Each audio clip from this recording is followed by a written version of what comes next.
Hi there, hello.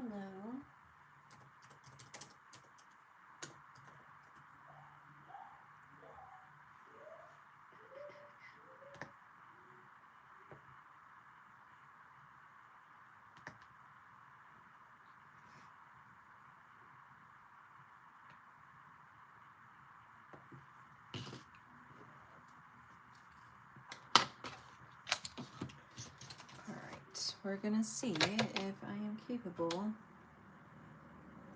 of making what I have in mind.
Hi everybody, welcome, welcome. How's everybody doing?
Are there any painters in here? I typically do digital art, but I also enjoy other mediums, and today just felt like I wanted to do just a little bit of work in watercolor before I switch over to my digital art for the day.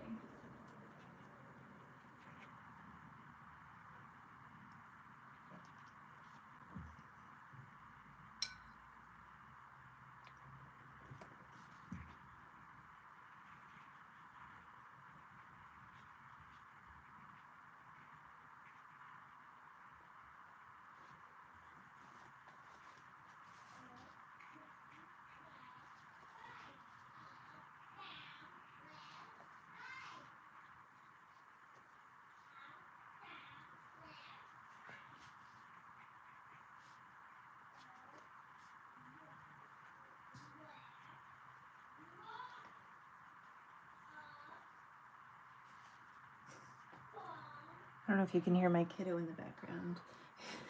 He's determined to not be very relaxed, but that's okay.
maybe a bit of this in there.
So I'm gonna I'm gonna mute it so that way you guys don't have to listen.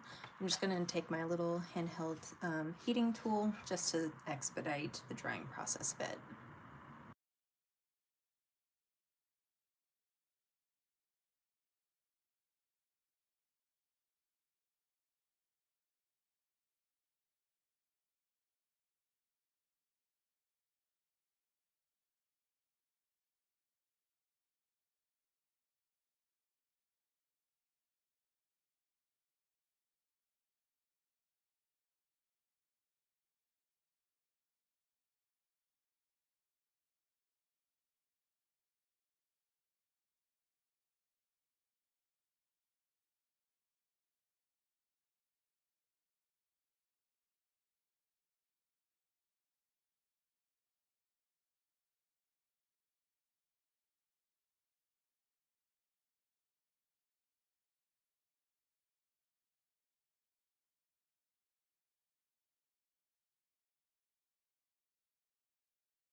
Hi there.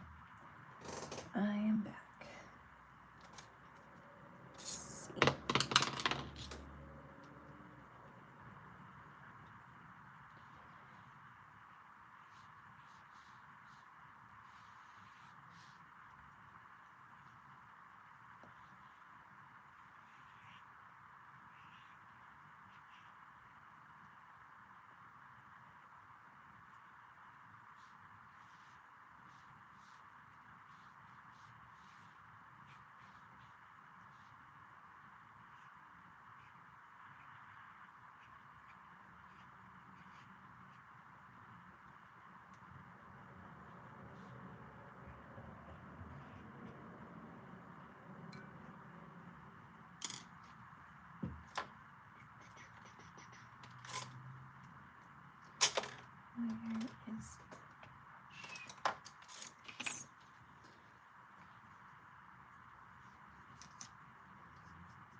Hi guys, welcome. I normally do digital art, but was feeling the need to just allow myself to do something a little bit more organic and just let paint do what it does. I will still be switching over to digital art after I'm done with just a few small pieces. But yeah.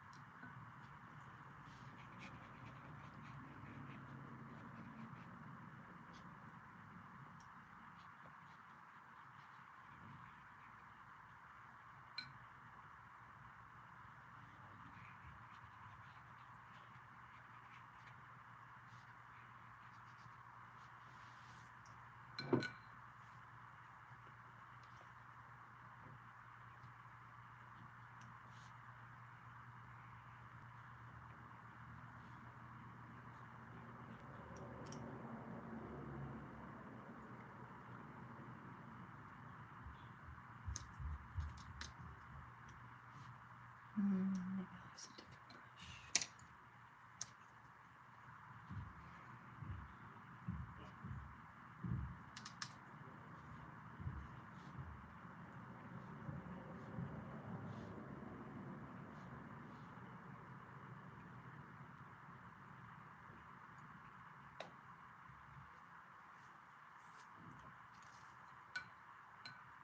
All right, I'm going to dry it.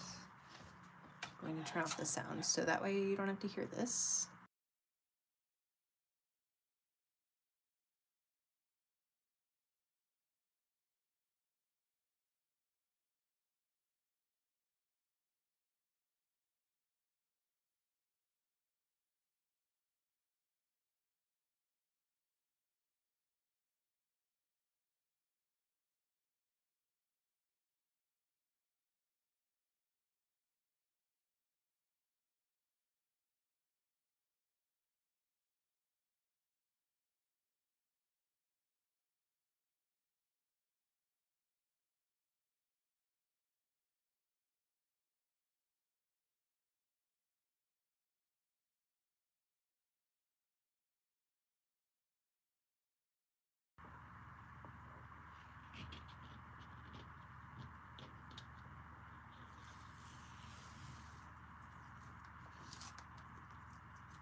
I don't know if you can see it or not, but there is silver. I'm working on that right now.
If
you guys have something you want to talk about, feel free to mention it. I'm in a quiet mood, but I can talk if someone just gives me a topic.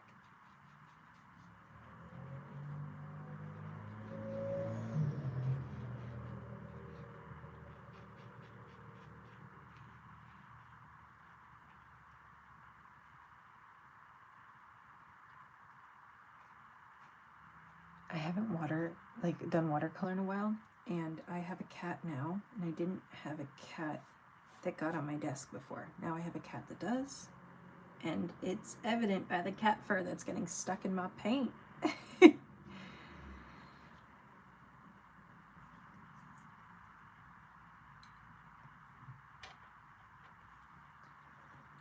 Alright, I'm just going to use the heating tool real quick to try this, so give me one moment.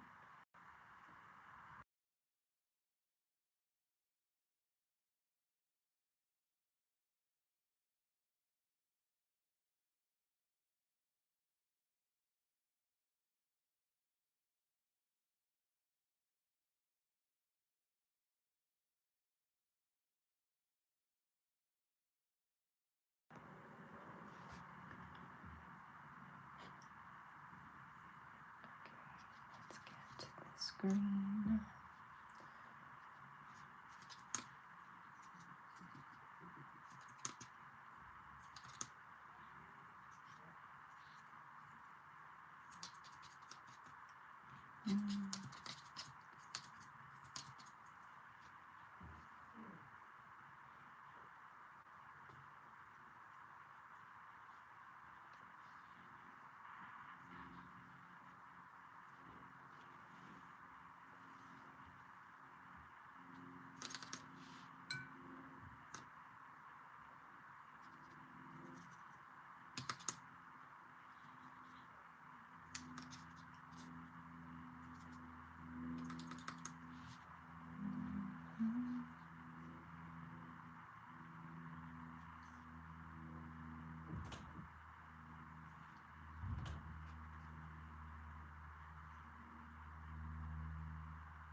Okay.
Hi there. Hello.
Hi there. Hello.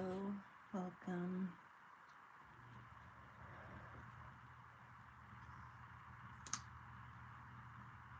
I'm not feeling this, but that's okay. I just need to paint, you know? Sometimes you just gotta start. And that's my attitude today. Just do it, even if it's crappy. It's gonna be okay.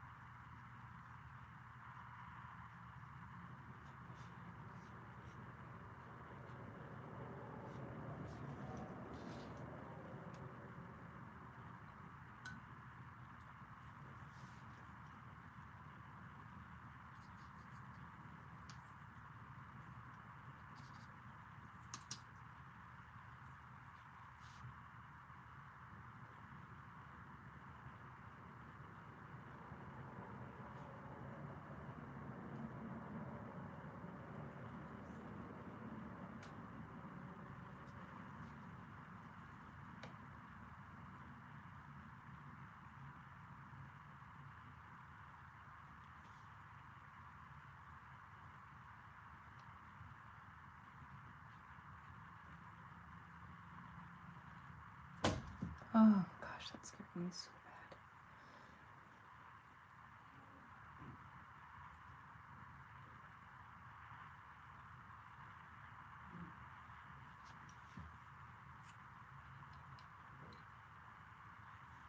All right, let's see about this.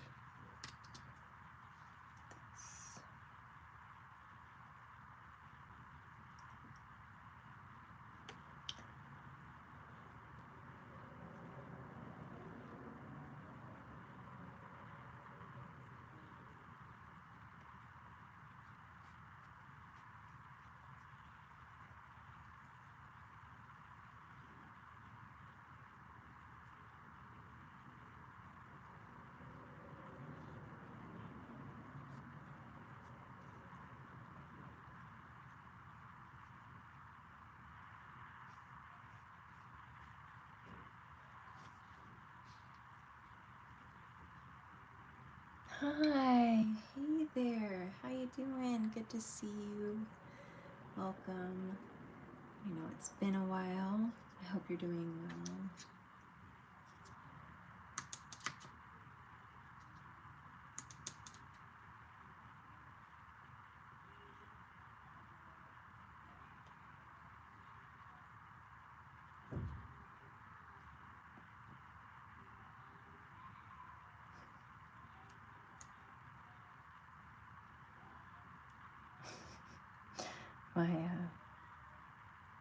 My youngest is belting his lungs from the bathtub, making up a song.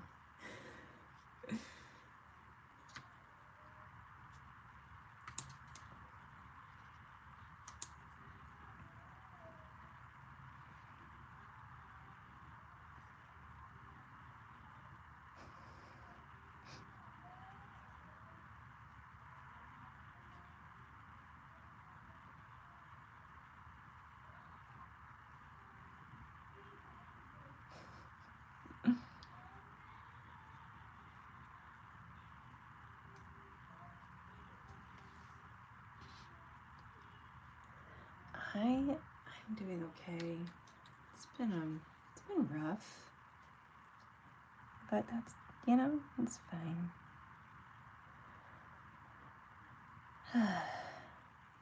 Just so much going on in the world right now.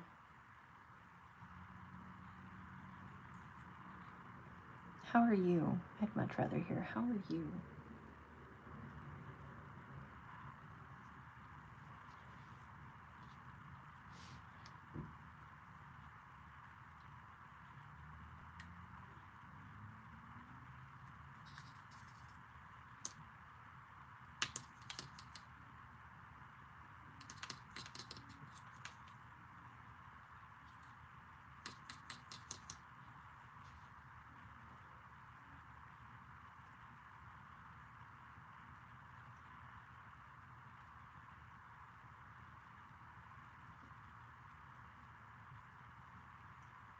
I'm glad you're doing good.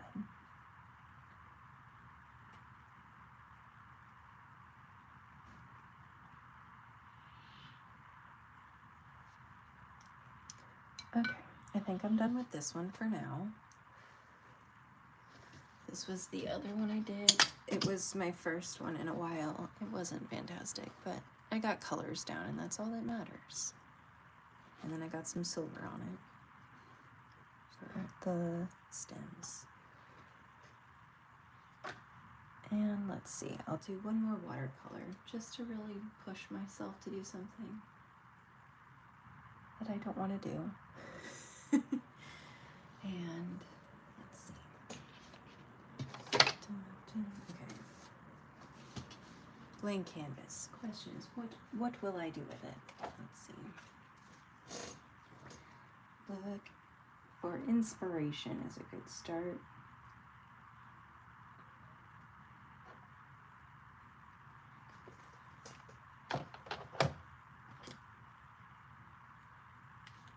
Okay, I have some leftover paint from that, so I'll just start there. Grab some more there.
Hi, welcome.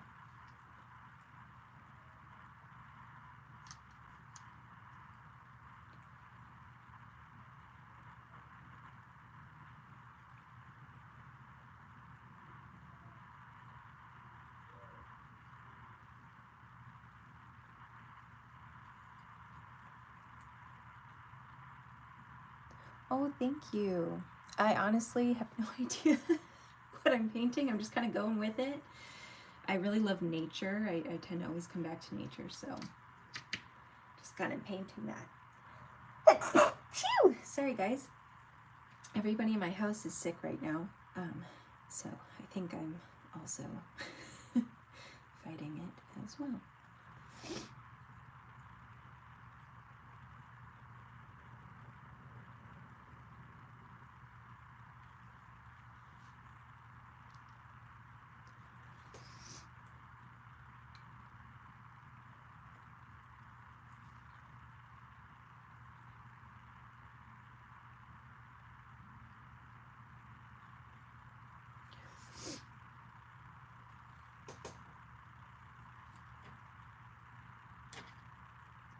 I'm going to try using a different brush and see what kind of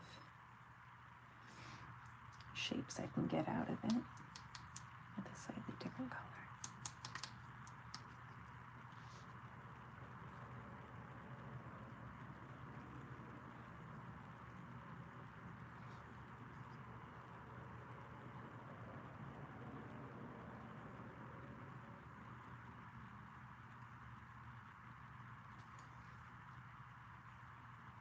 Hi, hello.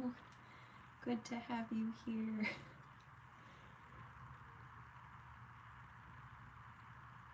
Let's see, I'll do one this way.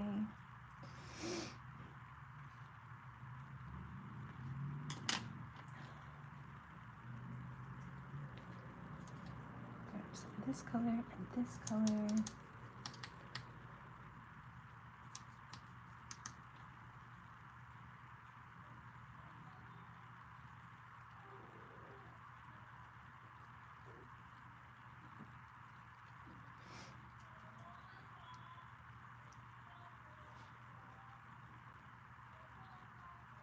I got these brushes off of Amazon, but I'm sure, like, if you, I don't know if you have like local art stores, but they're very generic. I mean, this one's not even that great a quality, but these are like, I guess this is the brand. I don't know if you can see, it's hard to get it in focus, but I also have this. I also got these from Amazon at the time. I'm refraining from giving Amazon my business right now, but that is where I got them. And I just liked that they were different shapes. So I honestly don't know much about brushes. I just know that some shapes I like better than others, and they produce certain shapes I like, or like certain brush strokes.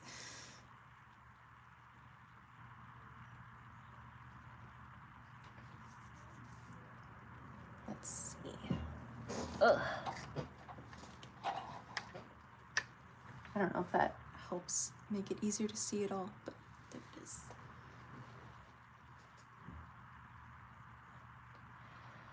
And try for like this color.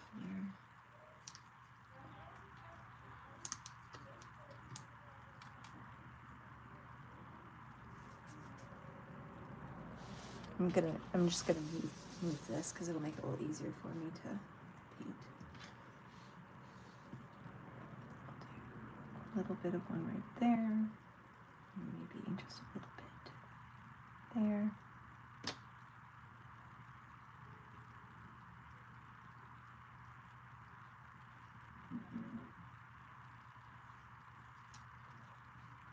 Maybe I will add just a bit more of this.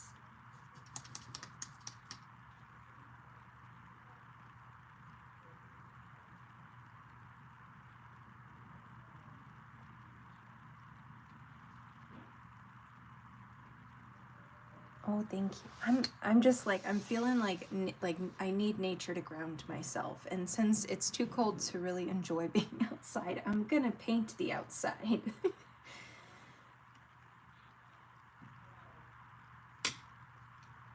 And let's see, I will use this brush and try.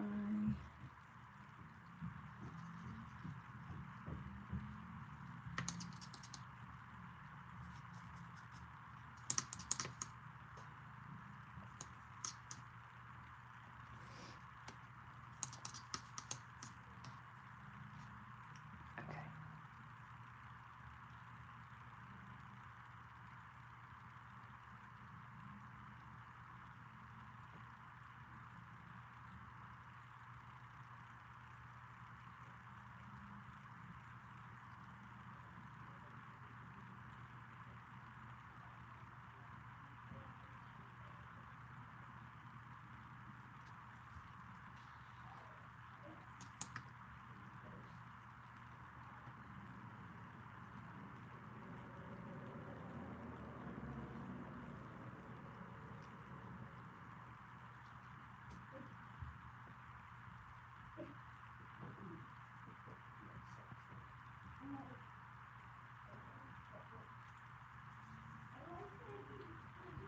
Let's do maybe a few more here, and then I'm gonna switch the other side. I think too, I do better when I turn my canvas, because then I can kind of see things that I'm not necessarily picking up on from the angle that I'm currently at.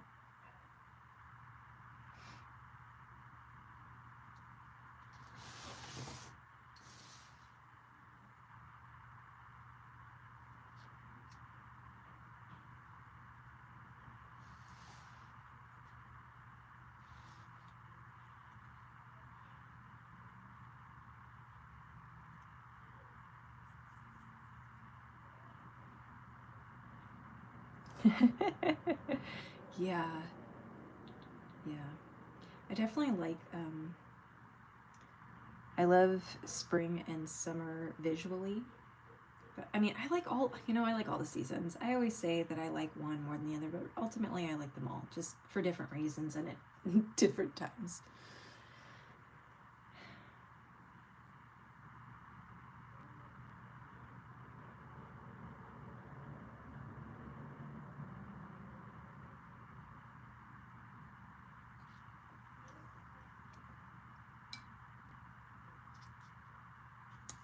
And grab this.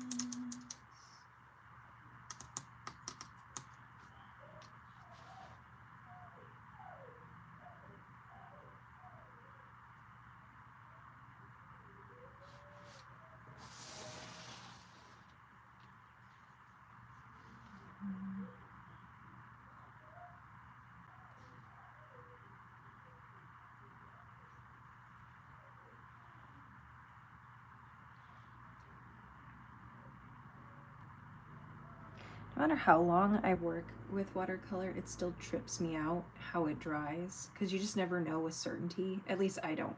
Maybe I'm not like seasoned enough, you know what I mean? Maybe I haven't painted with watercolor enough to feel that like surety of how it's gonna look at the end, but I love to be pleasantly surprised by how like the colors and the pigmentation like collect in certain areas and are lighter in others. I feel like sometimes obviously it makes sense. You're like, well, yeah, you put a lot of pigment in that one area, but I just like how surprising it can be at times.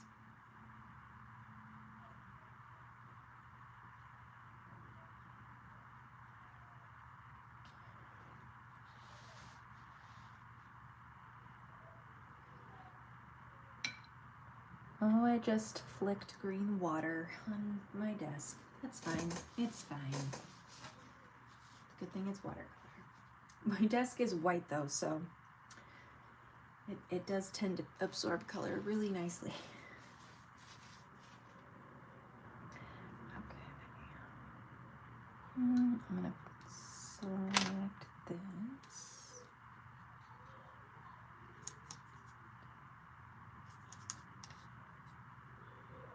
A bit of this.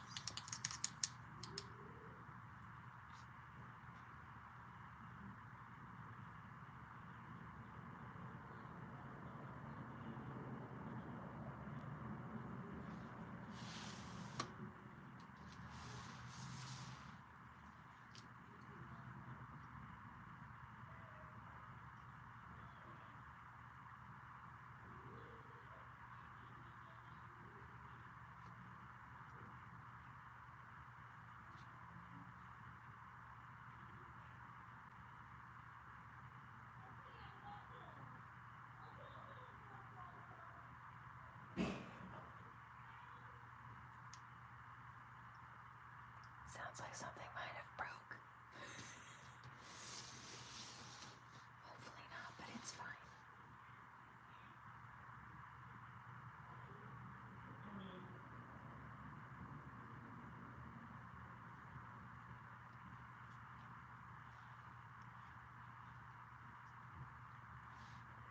Let's see if maybe I'll do...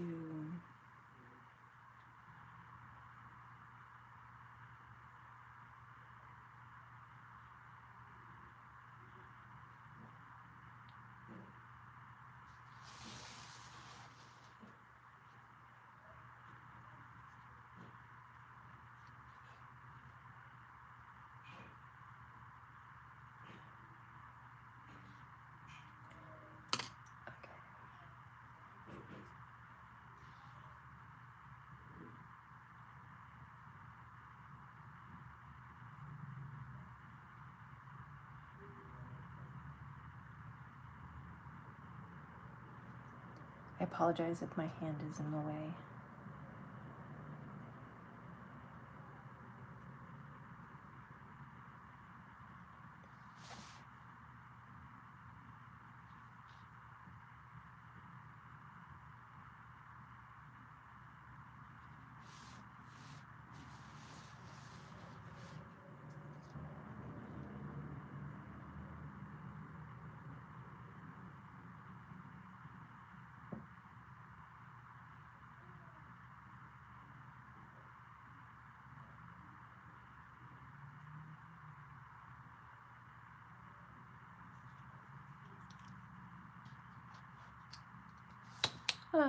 That's probably fine. I don't envision this paper warping too much, that's the word.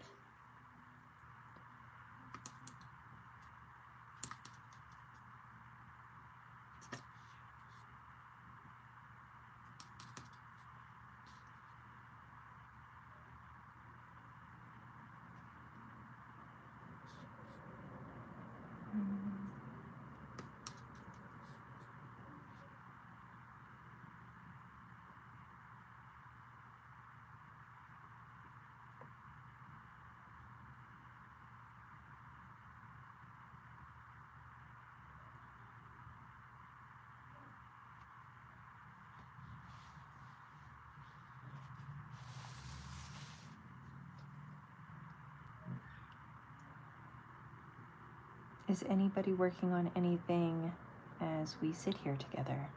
Are you working on a project? Are you just relaxing? Observing?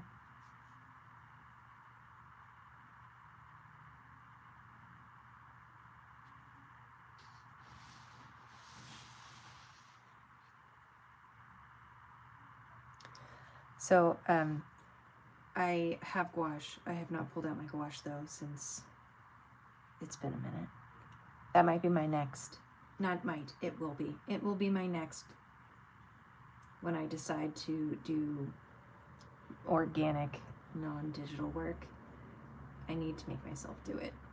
I think for me it's easier for me to clean up the watercolor, so I feel like that's now become my default because it's so much easier to clean than acrylic or gouache, but I can't use that as my excuse anymore.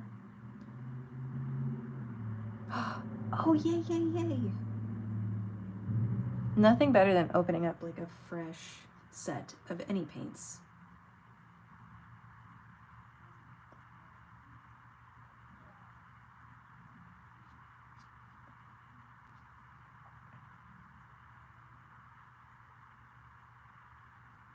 I really love gouache too. It's so versatile.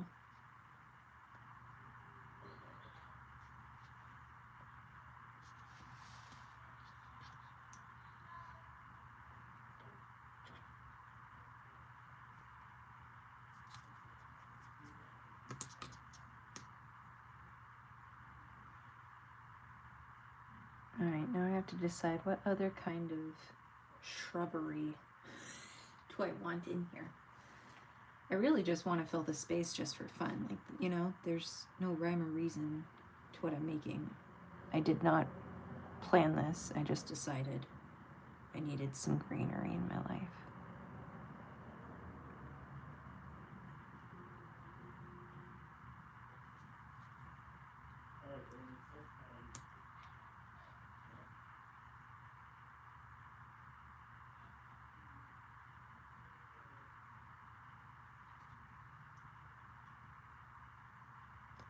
I caught the sickness, so I'm laying here watching kiddo play while I watch here. Oh, I'm so sorry, Leisha. Thank you for hanging out. Thankfully, while I do have what the others have, it has not hit me anywhere near as hard as the other people in the house. Killian definitely got it the worst. He's still like coughing horribly. Michael did get it pretty bad, but he seems to be going through it much faster than Killian did. I don't know if that's like because Killian's a child or just as it's been passed on, it's just not as potent. Rory has sniffles, I have sniffles, but so far it hasn't really turned into anything too concerning. Like, I'm tired, but not like, you know, I'm not enough for me to feel like I can't function. Thank goodness. I've actually had more energy today than I have in a very long time. For those of you who don't know, I have agoraphobia and OCD. So I don't leave the house much, and I struggle with a lot of specific anxieties around things that usually don't make sense. Usually. Sometimes they're valid, but they're just extreme. Like, my anxiety makes it way more of a problem than it actually is. My whole nervous system says, danger. Level 10, when really it's like maybe a level 2 or a 3. But my husband I used to cook, and then the pandemic happened, and I started working, and so my husband started taking over on the cooking, and then we got used to it, and then my OCD got used to it, so I have struggled to cook ever since. But today I cooked a whole meal for us, and it wasn't too terrible, so a mini win. It was edible. He said he enjoyed it. I feel like he was being polite, but that's okay. That's okay.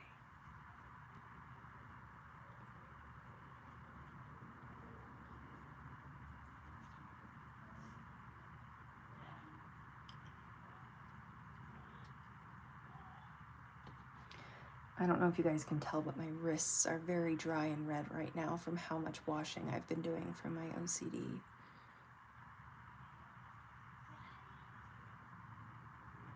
Yay, small goals. Yes.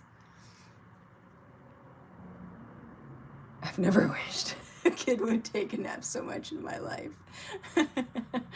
Oh my gosh. I've had a couple of those days. It's been a while though.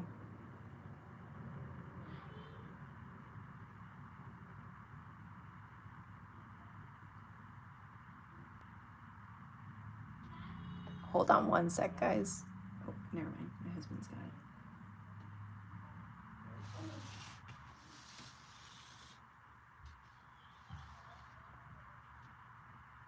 it. Oh, okay. I turned it because I think I want to put one here.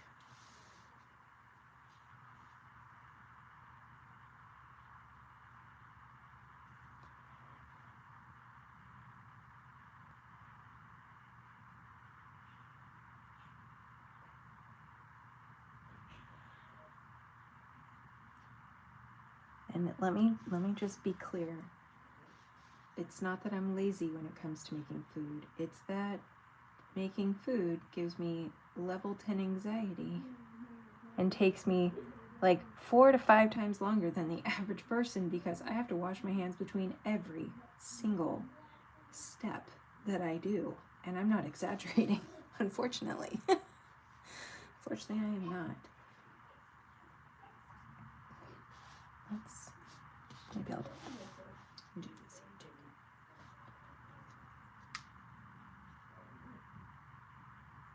I remember a couple years ago I had a video on TikTok where I was educating and sharing information about abuse, and my wrist was so red and so raw, like so like 10 times worse than this, that a bunch of people kept asking, "Are you hurt? Are you safe?" And I'm like, oh my gosh, guys, I'm so sorry. I am 100% safe. There's no reason to worry about me. It is just, I have washed my hands raw. That is all.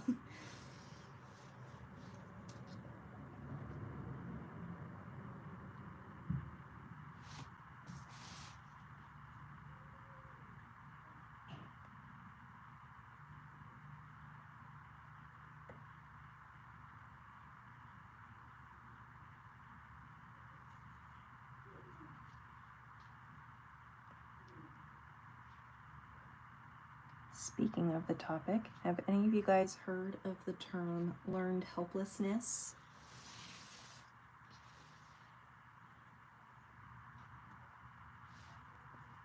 That is something that has been circulating my brain a lot lately.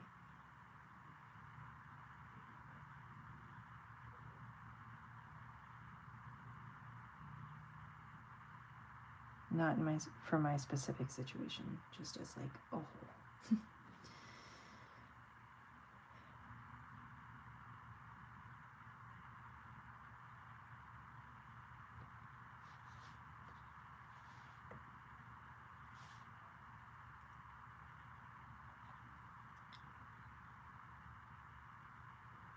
All right, let's see.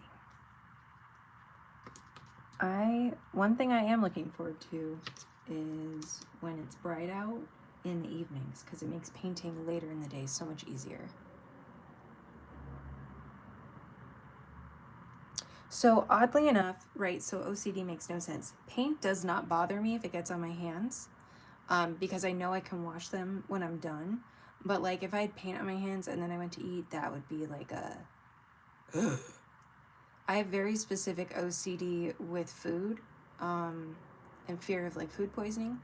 That's like one of mine. So we seldomly eat out. The only places that we can eat out, well, not that my family has to, but like if I am invited, you know what I mean? I only have 2 places that I consider safe to eat at. Doesn't mean I don't have anxiety while I eat. I do, but it's like manageable anxiety. I have certain foods that I consider safe foods, and then even those give me anxiety, but they again give me less anxiety. I do lots of checking of dates on food, temperature of food, constantly asking for reassurance. How many days ago was it open? Does it smell okay? You washed your hands before you touched that and gave it to me, stuff like that. And there's more, but I'd say that's like the majority of it. Like literally it's one of those, if I won't go into a long tangent because I think it's exhausting to me, so I can only imagine how exhausting it is to listen to it. But like if I were to make a meal, for example, start out washing my hands, go to the fridge, grab stuff out of the fridge, put it on the counter, wash my hands. Grab said food that I plan. Like if I'm gonna like grab something, like let's say broccoli out of a bag, I can only touch it with one hand as the clean hand. The other hand can help me open the bag, but now that hand is contaminated. Therefore, I need to wash my hands. So I need to have a plate already prepared or a cutting board already put down with clean hands. Already has to be put down ahead of time to try and skip a step and skip a hand washing in between all this. And so like expedite that throughout the entire meal. So cooking is exhausting. Exhausting.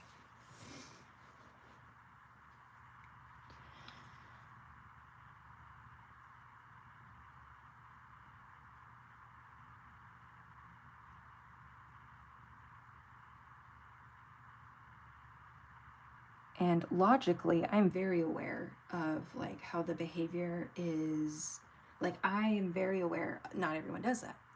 I'm very aware other people don't feel the need to do that and don't end up getting sick.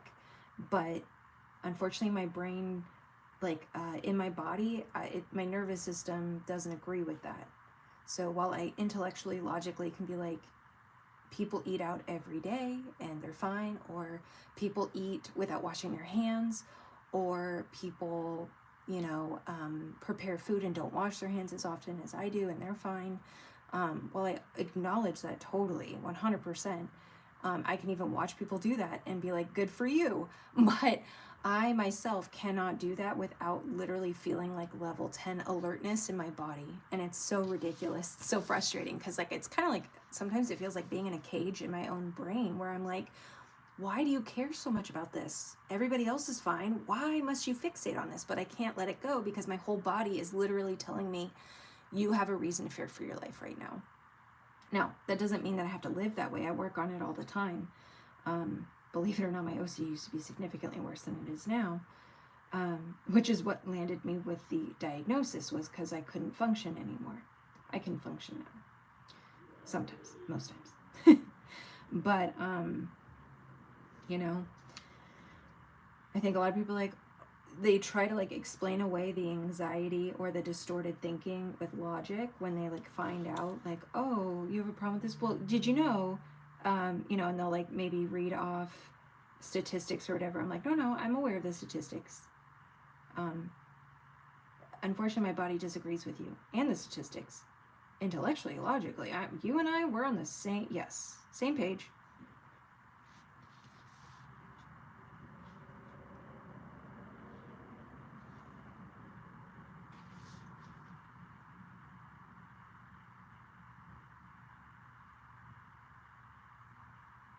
Like, what I wouldn't give to just be able to wash my hands once, sit down and enjoy a meal. That'd be amazing. I'd love that. Hopefully one day I get there. I'm just not there yet.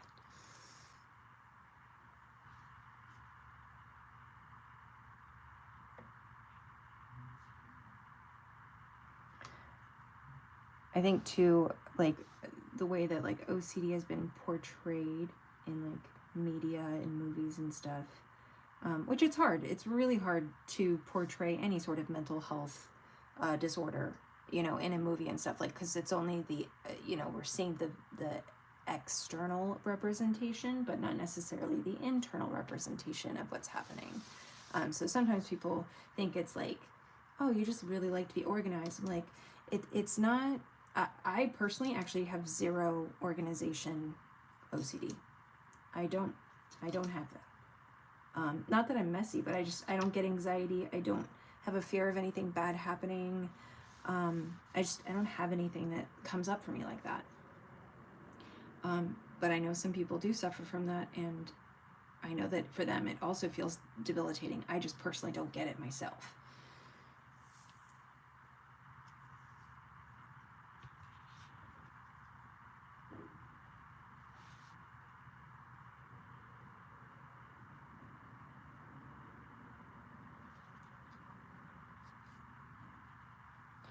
I don't as much anymore, but I used to have really severe checking OCD, where I would check the front door was locked many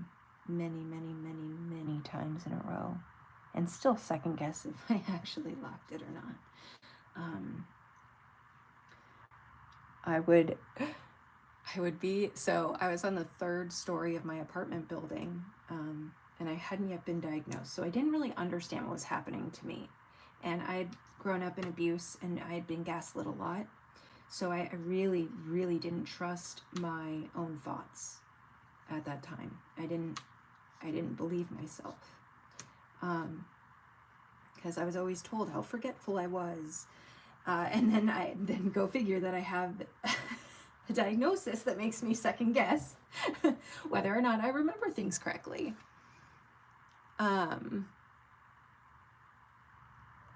But I don't like having a thing on my hand like paint or food. And maybe it's like a sensory thing, you know, that could definitely be sensory. Can be very disrupting for a lot of people, like very uncomfortable and disruptive. Again, not a doctor, just for me, I do have sensory issues, but it just is different than my OCD. Like certain textures make me like cringe, or some are like I enjoy them, like so for other people it's very uncomfortable. I really like weird textured foods. I'm very like what is it's like a texture seeking, and I know for a lot of people who struggle with sensory input, that can be really overwhelming and very off-putting.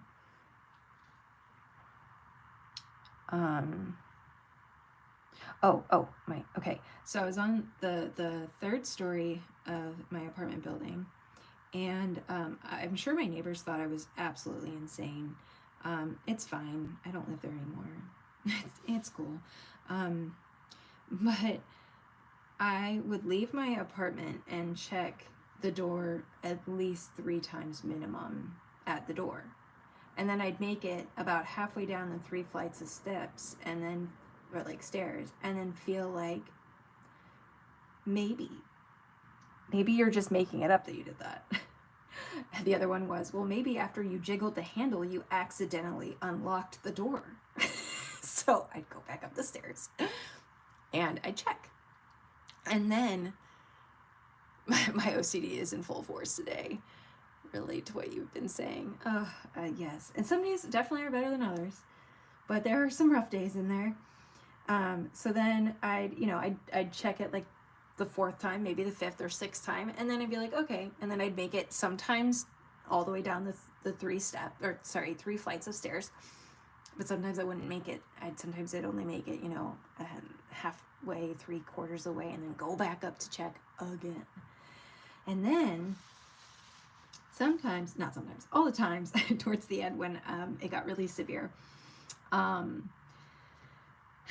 I would start to get all the way to the car.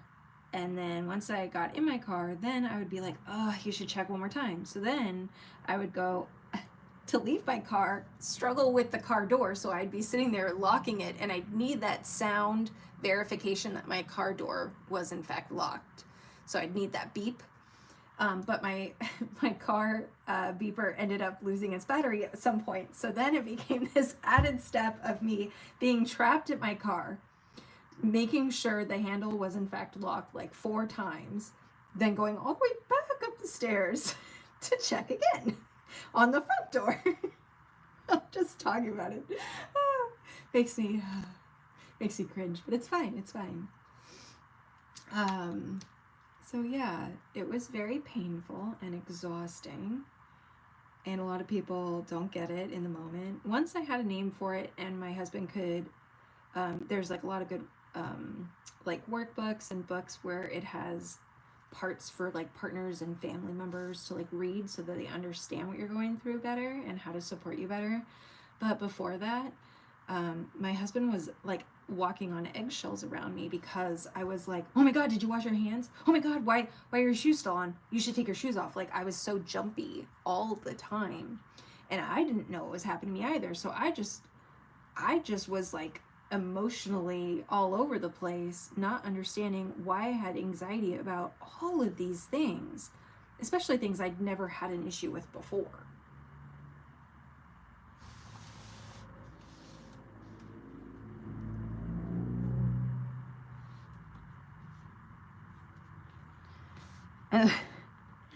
Some of the worst parts was when, I was really bad, but trying to get out more to challenge my OCD, because that's the best therapy for OCD is exposure therapy. And so you expose yourself to what you're afraid of, but not all at once. You do it in small increments and work your way up, and so that your nervous system can start to understand. Well, last time we did it in a small dose and we were okay. Maybe we can do more. So I remember one time I went to a party, it was a birthday party for a family member, and they had a friend over, and I was very anxious, and they asked if I was okay, and I said, yeah, I just got diagnosed with OCD, and I have a really hard time being this close in proximity to people. And at that point, I really struggled with touching other people, hugging people, being in breathing space of other people. All of this was well before COVID times. This was like 2014. And so she immediately grabs me and pulls me in for a hug, and she goes, so you don't like it when I do this? And I'm like, absolutely mortified. And I'm trying my best to mask my way through it, smiling, but inside I'm dying. And I am ready to literally start crying. So I had to excuse myself to run to the bathroom so that I could wash my hands multiple times, all the way up my arms, because I felt like my arms were contaminated. And when I got home, I took a shower and washed my hair because I felt like my hair was contaminated. And oh my gosh, it was hard. Same thing happened when I was talking to a family member during the holidays, and I said I'm working on it, but I still struggle with being touched and touching others. and immediately they just take their hand and they reach across my food, which already is a no-no. It's my food, and my food is very hard for me to eat as is. And then they grabbed me, and I just, everything in me froze. I just couldn't, I was just sitting there like, ah, just absolute panic. Ah.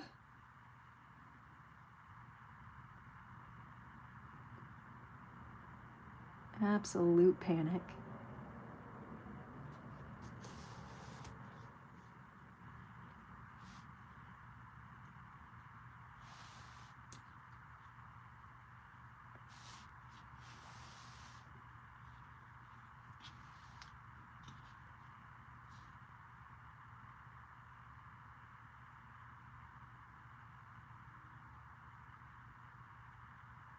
I remember I ended up getting diagnosed in the first place because I had scheduled an appointment. I was a hypochondriac at the time. I'm not. What it was OCD and fear of getting sick. It all kind of goes in hand with my contamination. And so, it was really hard. It's still hard, but nothing like that, thank God. But I had scheduled an appointment because I thought I had like an ear infection. My ears were really bothering me. And turns out it was just like allergies. So they were bothering me, but I didn't have an infection. It was just, allergy. Because it was spring. And I had made this appointment 4 times, and I kept rescheduling and rescheduling, canceling, rescheduling, cancel, rescheduling. And I finally make it in. The appointment takes like less than like 2 minutes. She comes in, checks my ears. She's like, all right, you're good. And I'm like, okay. And she's like, is there anything else I can help you with today? And it was such an innocent question. And I don't know why this time was different than other doctor's appointments, but when she said, is there anything else I can help you with today? I immediately started sobbing, like full-blown ugly cry sobbing. And I was just like, I don't know what's wrong with me. I have such bad anxiety. I almost didn't make it here today, and I've already rescheduled 3 times or 4 times. And I'm like, I can't do this. Like, I don't know what is wrong with me. And she was like, asking me a few more questions. She just very politely says, I think you might have OCD, so I'm going to refer you to our psychiatry department. And I'm like, okay. And I had no idea what OCD really meant. I had no concept of what that would actually mean in terms of like outside of a movie and how it had been represented. So, yeah.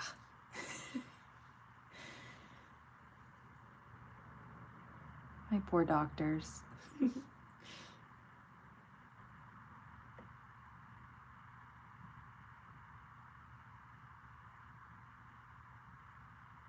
Unfortunately, it does make even working now very difficult and challenging. It's easier with my artwork than anything else because I don't have to check things nearly as much, but I do, when I was working like in an office, I really struggled with being slow because of how much I would double check my work. And when I say double check, I mean double check.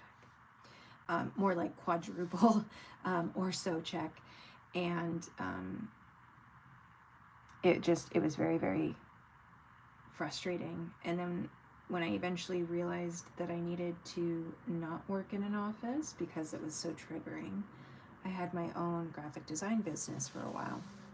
And that went fine for a little bit until I couldn't meet my deadlines because I was literally double checking, triple checking, quadruple checking all of my work.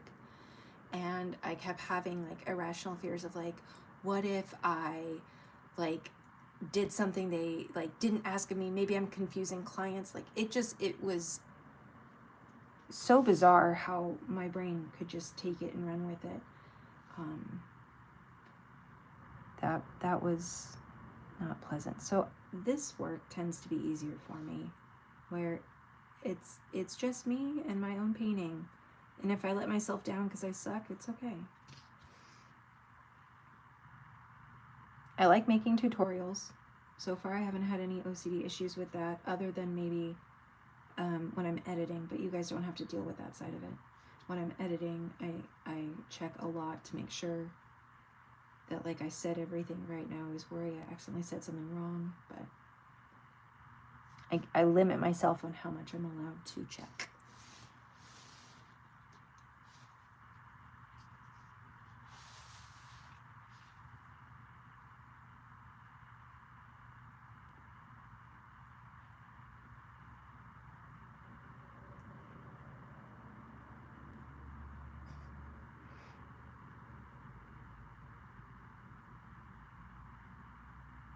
I've definitely had people say, like, have you ever considered not thinking so much? I'm like, I've considered doing that so many times. I'd love to. I'd love to shut my brain off a little bit.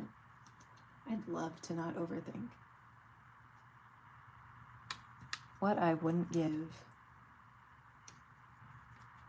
to just be chill AF, you know?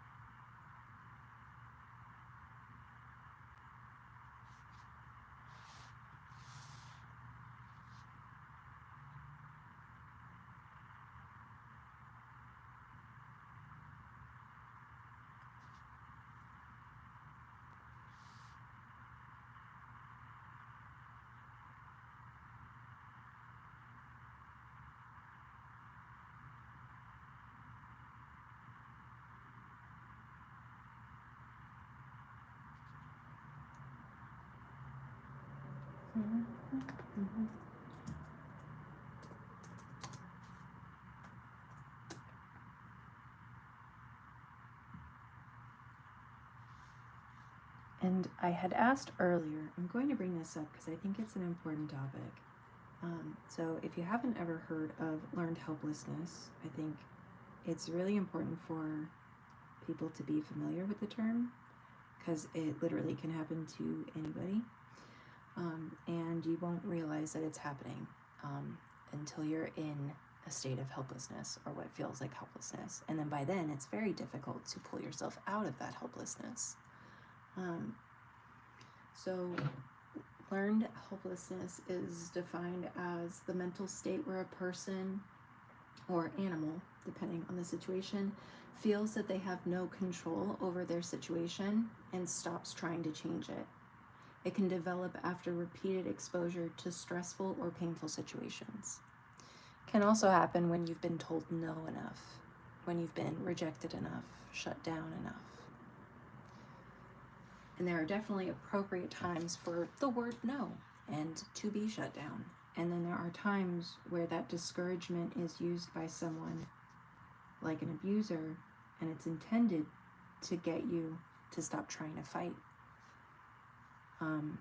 to get you to be compliant, to feel like, why bother trying? I might as well just fall in line. And there was an experiment done in a classroom, and I really wish I could give you guys the actual reference for how to get that resource. I remember I saw it on TikTok. I'm sure it's on YouTube. But there was this classroom where it was divided into Group A and Group B. Group A and Group B on the first round were given the same pieces of paper with letters that were rearranged out of order. And the teacher said, rearrange the letters as quickly as you can, and when you're done, raise your hand. Like, basically, what side wins, right? So on the first round, everybody was able to raise their hand. By the second round, what students don't realize is they're actually, Group A and Group B are given different papers.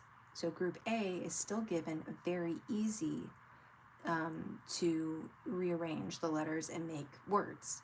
The second group was given words that were capable of being rearranged, but they were difficult. They were far slower to be able to raise their hand, and so they already started to get this sense of being discouraged. By the third time, once again, Group A got the paper with fairly easy letters to rearrange to make words. They all raised their hand. The second group, the first 2 words were in fact rearrangeable, but they were big words. And the last word wasn't rearrangeable at all. And they didn't know that at the time. But because they had already been discouraged by the second time, by the third round, they had stopped trying. So even in a class setting of only 3 rounds of doing this exercise, the students had already felt demoralized and like they didn't want to keep working at it. And it really shows you how quickly something like that can take place. How many times, even with art, for example, how many times do we try something, to draw something, and because we're not instantly good at it, we immediately feel discouraged, and we might try a second, maybe a third time, and still not get the results that we want. And so just through that, it's no one directly rejecting us, but we immediately start to feel, why bother? Why try? I'm not getting any better, right? And so we can even do it to ourselves. It's very important we understand that so that we can work around it, because it is easy to give up on things. Our brains are wired to protect us, right? They don't want us to feel pain, and it is painful when we cannot do something that we set out to do. Especially because a lot of times we also put unrealistic expectations on the time frame and on our skill levels. I am absolutely guilty of this.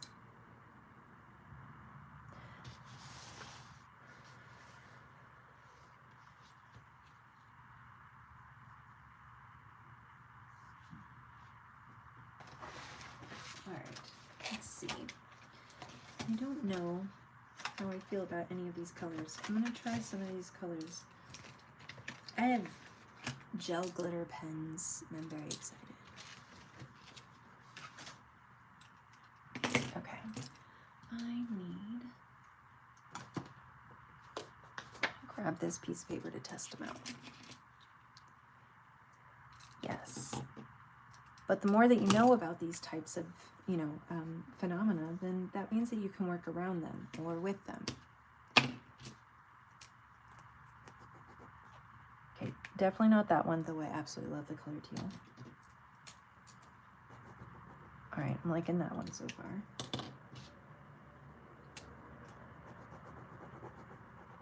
All right, beautiful color, just not for this project. So basically these two. Okay.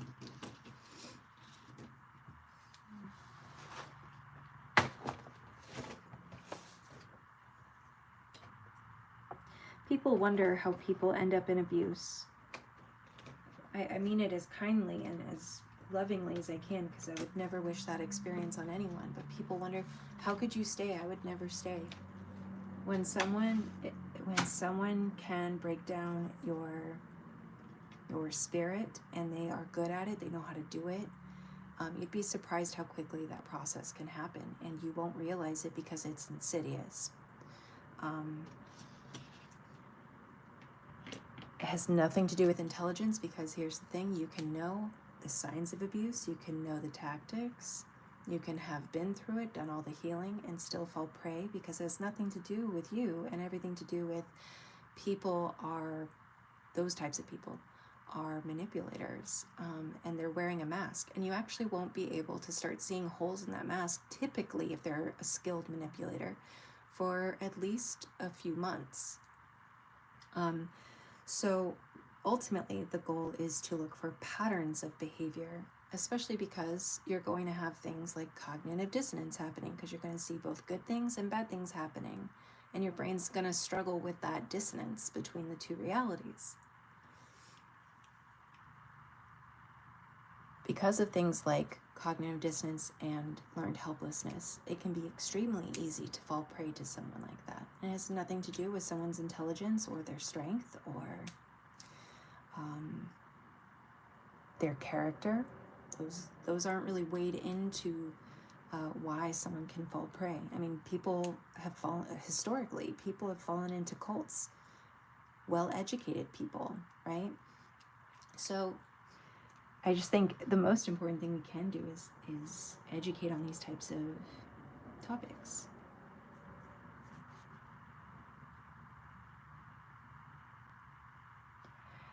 You might not be able to prevent yourself from falling prey to it again, but you can prevent yourself from having to endure it as long.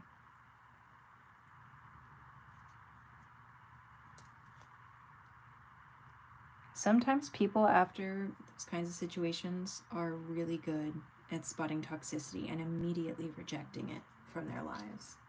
Some of us will struggle with that because it's a life-learned lesson, right? So if you were raised in abuse and dysfunction, it's going to look normal to you. It's going to feel normal to you. Even if it doesn't feel good, it's going to feel safe because that is what you know. And the brain will always pick what it knows. It will pick pain that it knows over pain that it doesn't. How many times have we known that we should take a risk or try something new, but because we don't know what that will feel like if it goes wrong, we pick the pain of inaction, because at least the pain of inaction is something that we know how to deal with and cope with. It's still painful, but at least it's the pain that we know.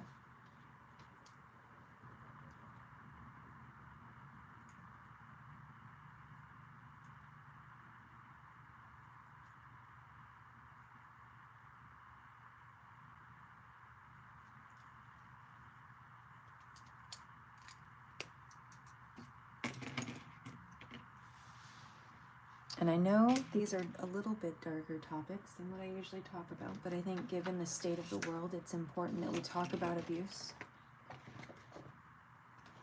and that we continue to educate on what that looks like.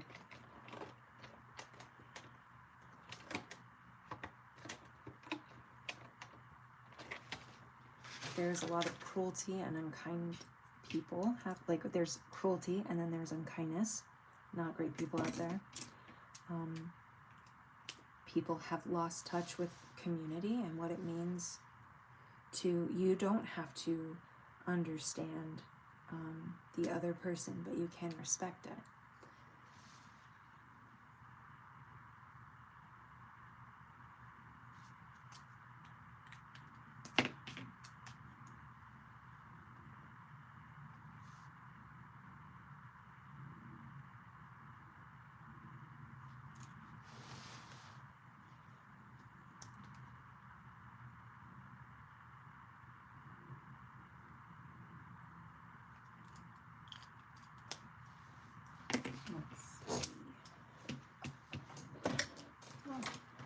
Don't be mad at me.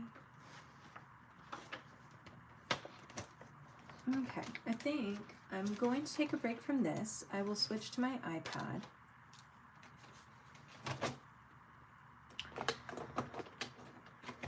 And I'm still working on eyes because I did not finish my goal yet, but I do feel like the practice that I've done has been very helpful.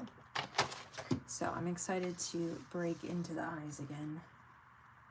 Okay, so I'll put that over there. All right, so then I also did that one. I'm not a fan, but it's cool. And I also am not a fan, but I did it. So, you know, I'm gonna just celebrate that I did the work. And grab my iPad. Here we go. And okay, so close this up.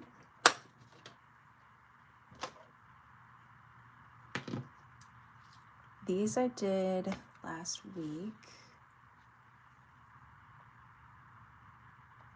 Was it last week or the week before? It's been a minute. It's been a minute.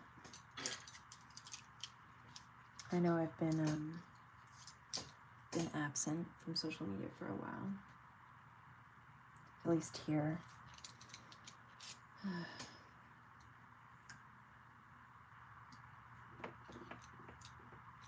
Anybody else endure the TikTok ban situation?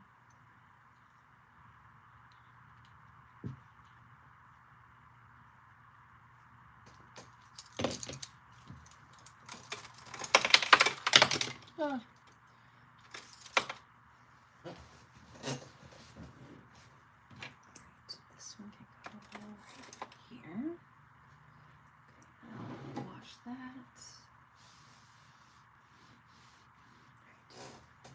Give me 1 second. I'm just gonna move my water to a designated area where I don't have to worry about accidentally spilling it.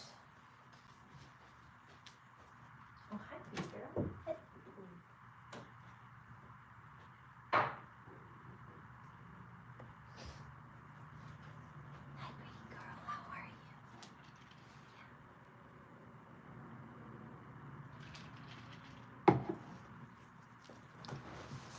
you? All right. Well, let's see if I can do more. All right, this is my final group. My final eyes that I plan to draw.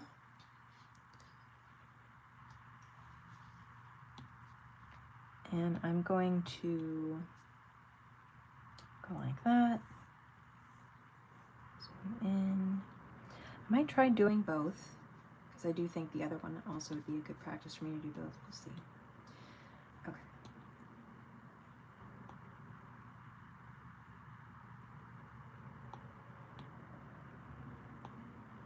I still want this one in the group. I just wanted it beneath the other one.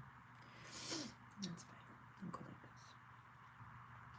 Okay, so this will be my sketch. I'm going to make sure I am using the 6B pencil to start.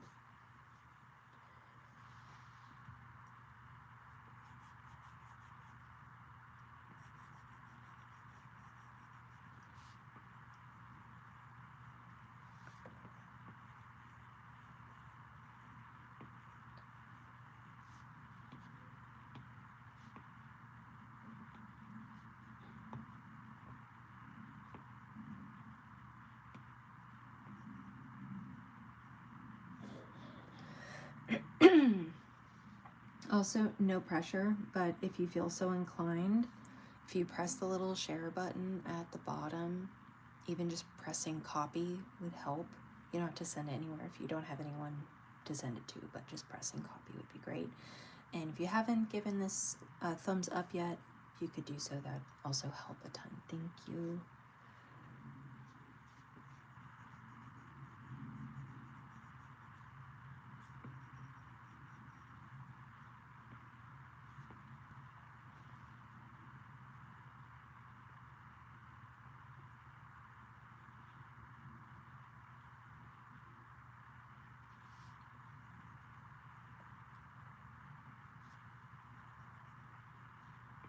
I'm really excited to try and do the makeup.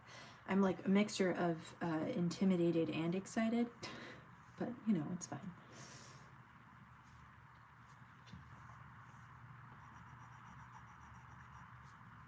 Okay. So it barely touches the bottom of the eye there. Like I said, I'm a little rusty, guys, so bear with me as I try to get my sketch right on this. Okay. All right, and then eyelashes are here.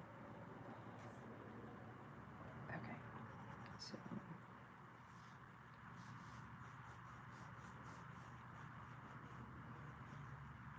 that makes more sense this way.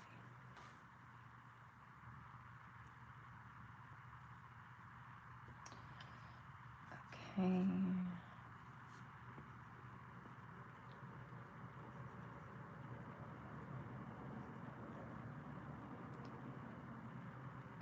And then down here would be the eyelashes, and then this is the makeup, and then, okay, so I need to, I think, bring this part in.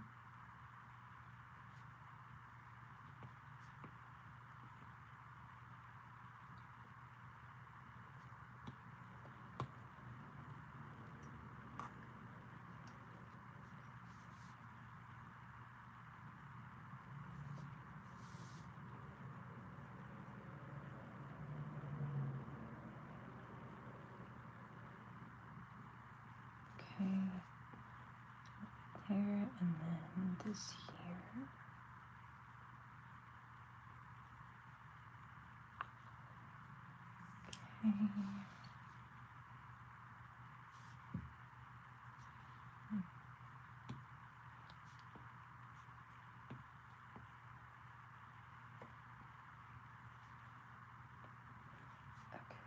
And then right around here, just some lines, just a little, and then just a little bit there.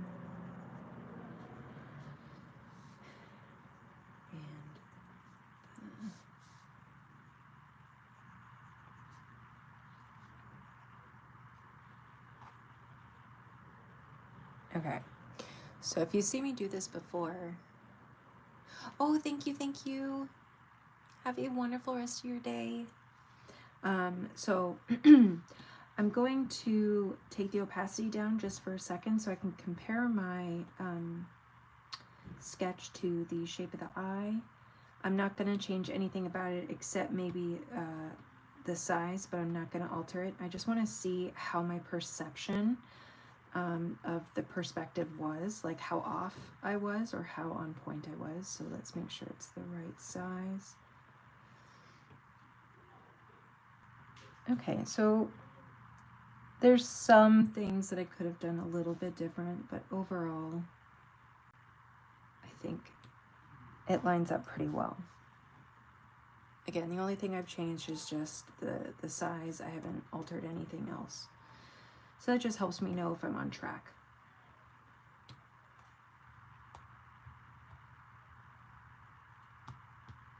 All right.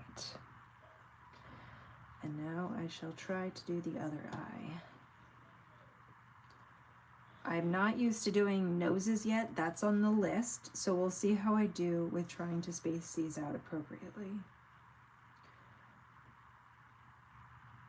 So I'm thinking it starts from here.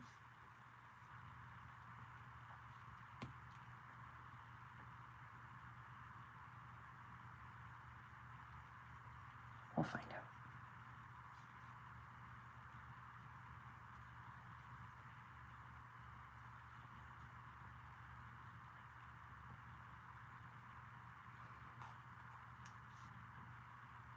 Oh, also, this is the artist, the photographer, and where I got it from.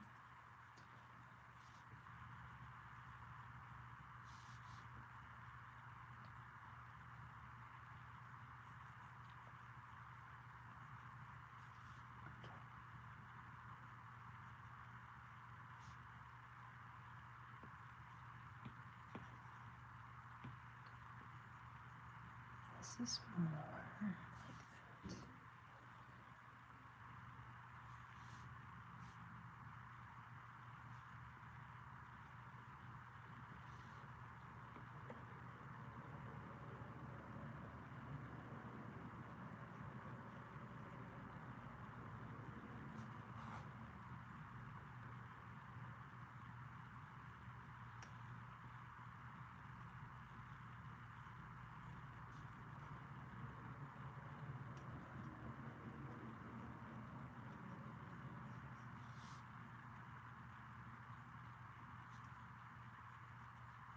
And this would be like where the lashes come up. This is the eyeliner.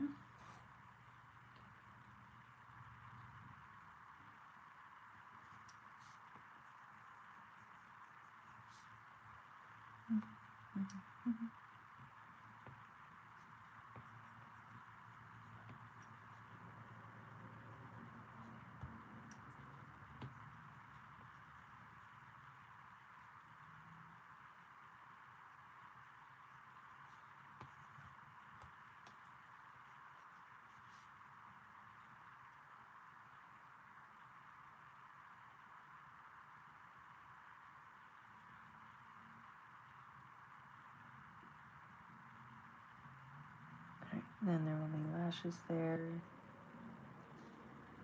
And this needs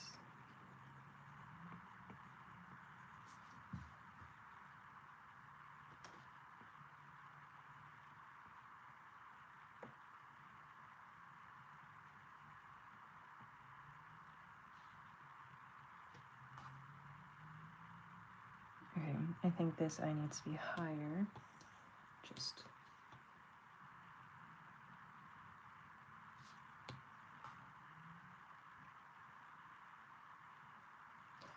all right, let's see. Be easier though if I take the opacity down. All right, how far off was I? Again, I'm on uniform, so nothing is being squished or stretched. It's just making the size smaller or bigger so that I can see how off or on point I am in terms of perspective. Actually, not too bad. I'll be honest, I'm a little surprised at myself, but I'm gonna take it. So this part's just a little bit lower. Okay. I try not to change anything, so that way I have to fix it as I go, because it's just part of learning. Okay, so I haven't changed anything. I went back to the original size that I had it. So, yeah. And the only other thing is I'm going to make this a little bit lower now that I've observed.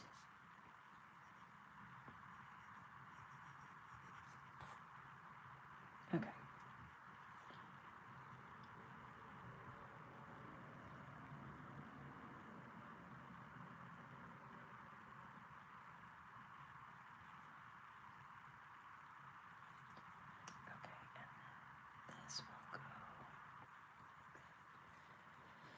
Okay, so this is from an image that obviously is not the right colors for this. I have been using this as my base to start on some of the other ones. This was like very cool colors. This was slightly warmer. This had, let's get rid of that. It sort of had like a strange dull color. I couldn't quite, black and white. So I think to start, I'm going to select here and sort of get an idea. I'm going to select like 5 or 6 colors to sort of get an idea of what the color palette should be in terms of skin tone, and then I'll add them in here. So like these grays and stuff I don't foresee really needing. It's not a bad brown, but that's also not too bad. Just getting rid of grays. They make it a little too cool, cool tones, which there are a need for, but some of them might work well on the makeup here. So I'm going to grab that. Nice warm tone. Yeah, this is a very warm palette compared to this one. This one's very cool colored.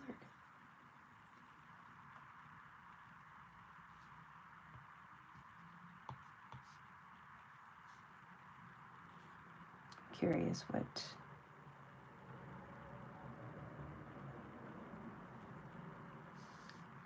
that's nice. Okay. And then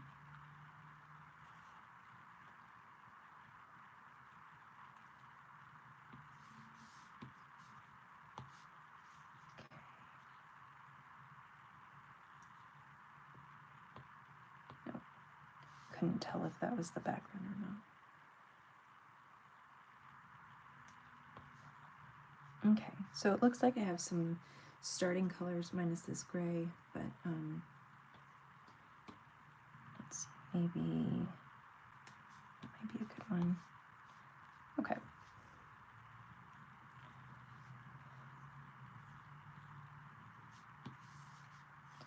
So you can make your own like you know, different tones for different palettes. Like I said, this one I grabbed from a photo, and I believe the photo I selected it from was, might have even been this one, which you can see it's very cool colored. And that's just not, it wasn't appropriate for this one, and it wasn't appropriate obviously for this one. This is very warm, and this is a very cool color, so.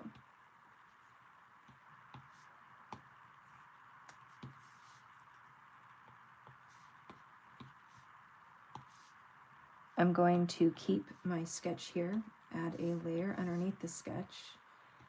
For the sketch, I'm going to make sure that it's on multiply, and then here I'm going to my airbrushes and hard airbrush. I'm just going to get down a base color like I did with my others. I didn't do two eyes before, so we'll see how I do, especially because there will be a nose curve, but let's see how it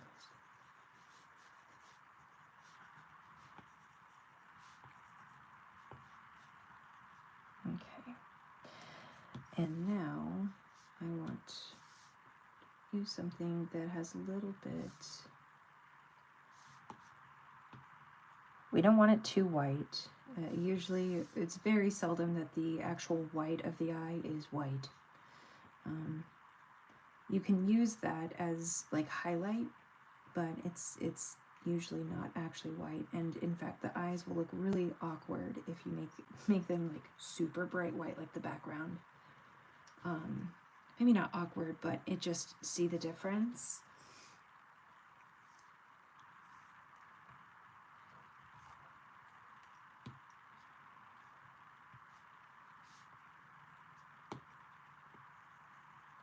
So this will be like the base color. And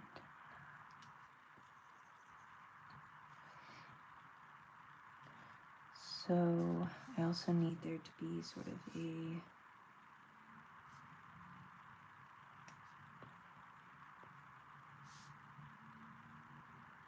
I'm looking for sort of this color in here. Something a bit more.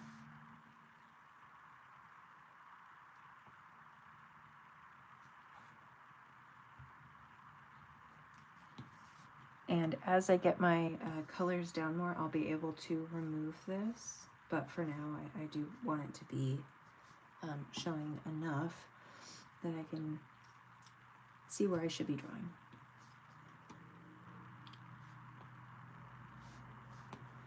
Let's see. There's a little bit of brown there, so I'm going to go with a really, really dark reddish brown color for the eye. I'll add some light reflection in there as well.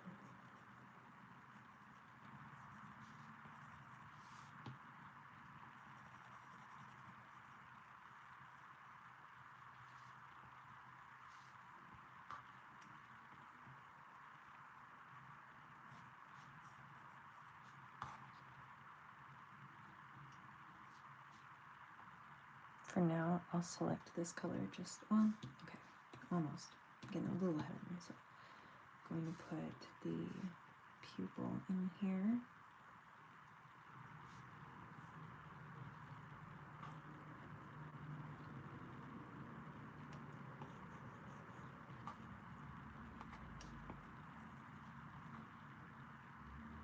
Okay, and then you can see there's some other colors for the reflection. So I'm going to take those grays that I saved. And this looks almost like it might have a little bit of blue to it, so I'll add some blue in as well.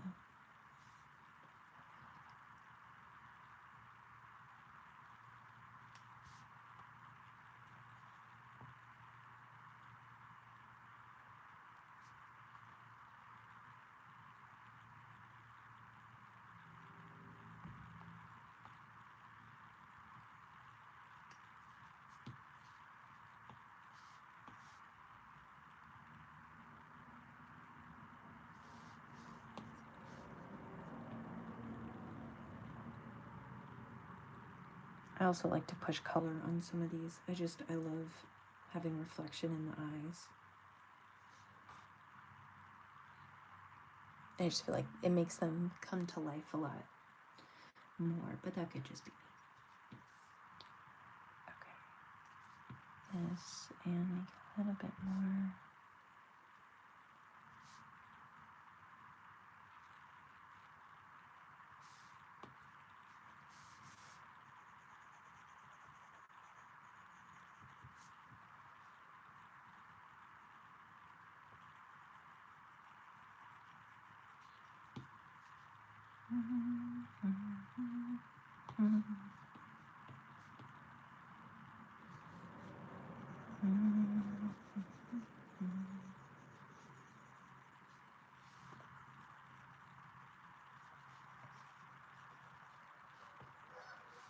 And I really want to be mindful of, I don't know if I'm going to put the eyebrow in.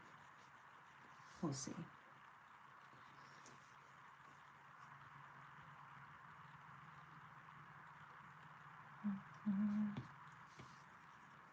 Let's or not sponge, sorry. Hard airbrush, and I don't want eraser, I want the smudge tool.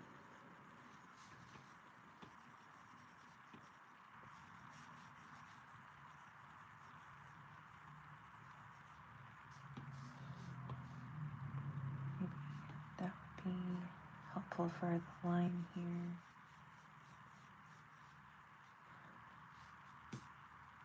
And then if I take this away, you can start to see, I mean, it's obviously we still need the sketch, but it's starting to take form. Like we're starting to be able to see what's happening.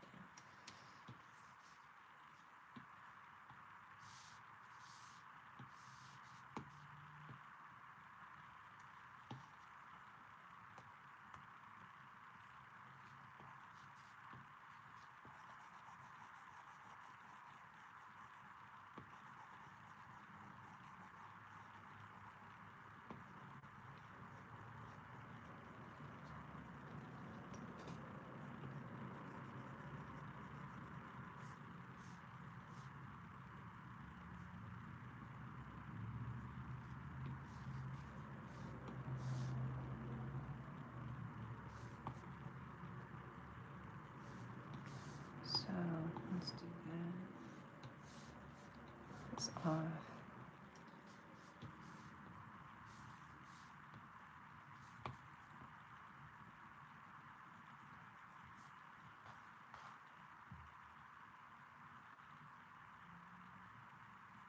Hi, hello, how are you? I have not been live very much, so it's probably been like a good week, I think, since I've been live. Life's just been chaotic and busy, and the world's on fire. My kids have been sick, the whole thing.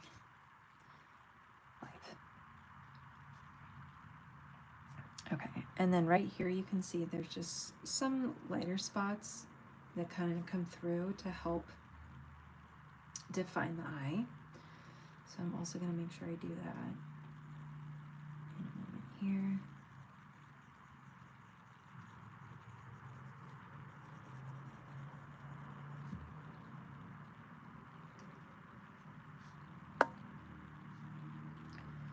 I'm going to go with this since the makeup is cooler tones.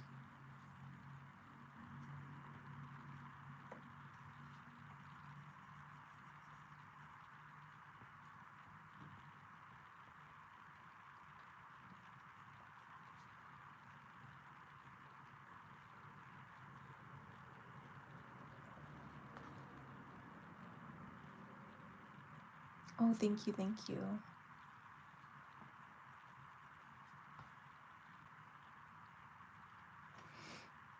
Okay, I'm gonna smudge this.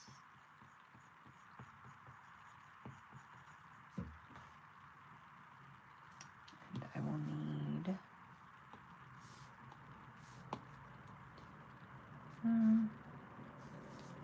probably closer to that.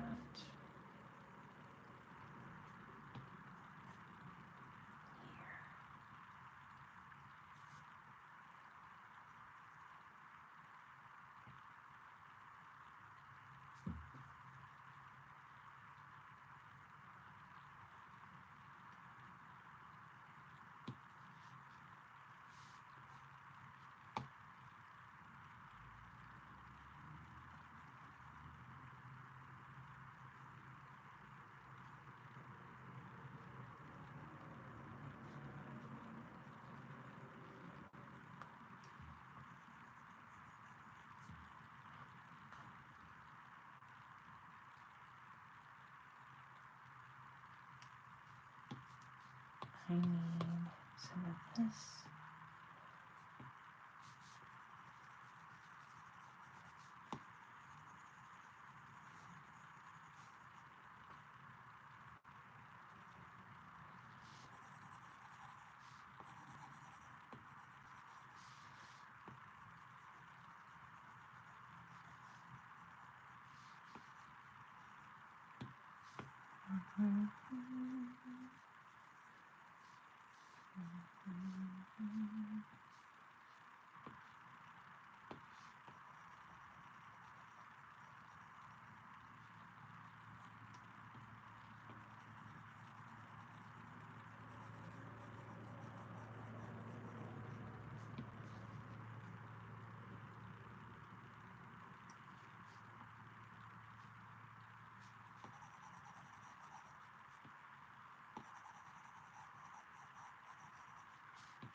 Oh, nice. I love diamond painting.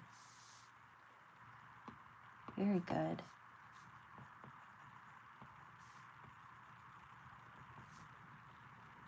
That is not the right color. That is too warm, and this eyeshadow is much cooler. Let's start putting some of the lighter parts in.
All right.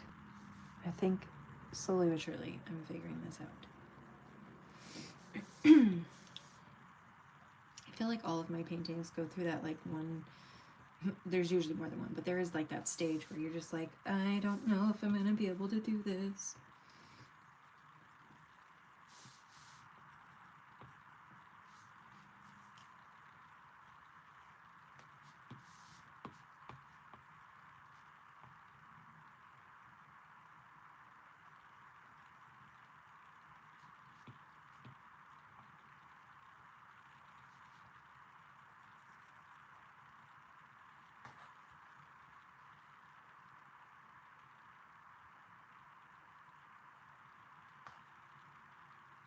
I wonder too.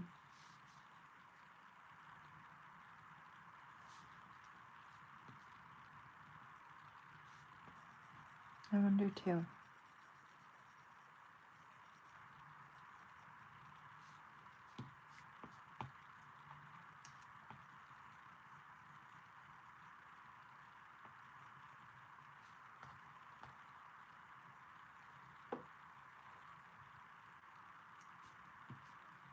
So this color, let's go this.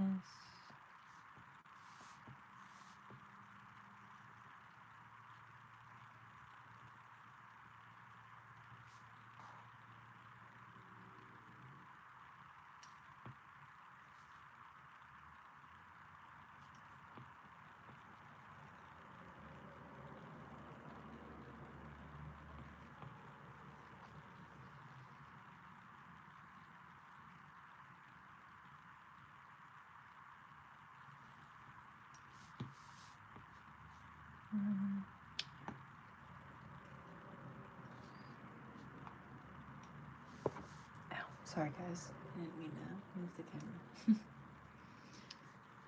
I got too close with my glasses and I hit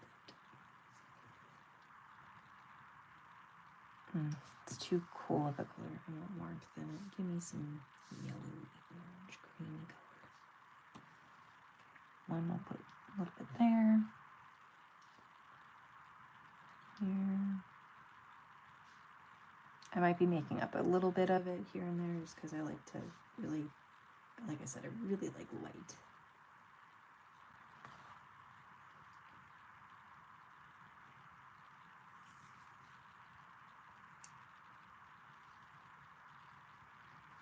Okay, and I think we need a little bit more black down here because of the overlap of the eyelashes that are going to happen along the waterline here.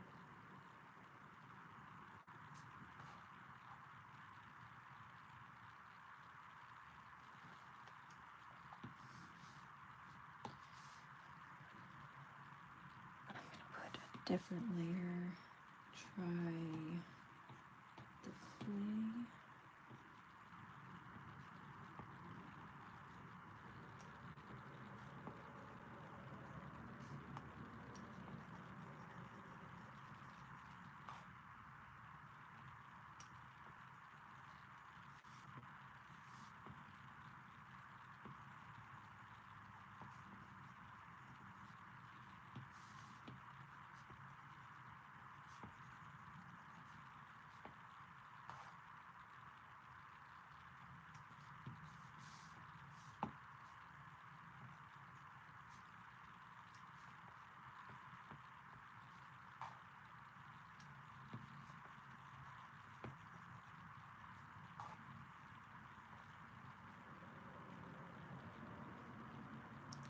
Hi there.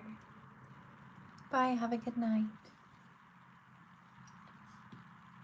Okay.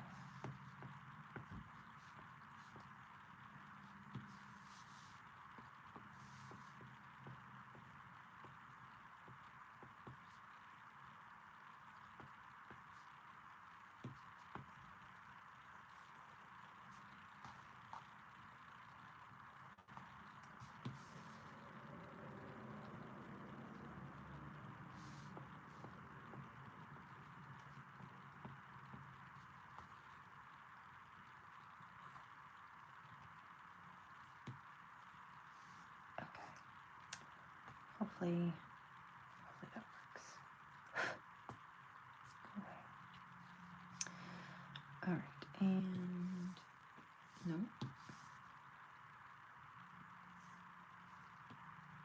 I need to go back to, I'm gonna go to this one real quick to do these lines up here. That's not the right color. Something maybe with a bit more.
time.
I haven't done noses in a long time, so you guys are just gonna have to bear with me as I figure that part out. Just pretend right now it's just the eye. It's just the side. I do have another eye that I plan to do, but it's gonna take me a minute to figure all this out. It's definitely gonna take a second.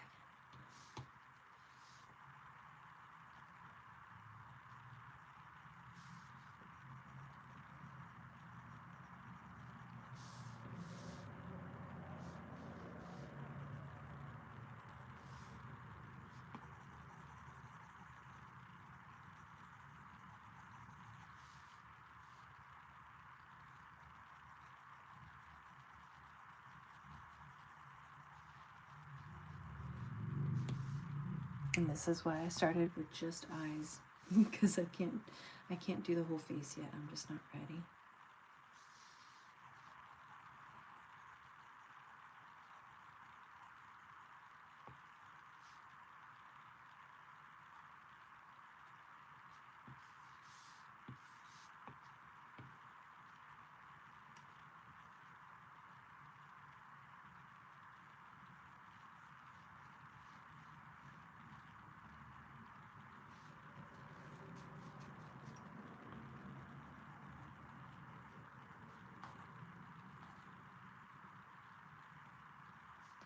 I still haven't figured out if I can pull off, like, you know, just the normal natural eye wrinkles without making the person look old. So I'm really trying to avoid that because she's very pretty and I don't want to make her look old because she is not.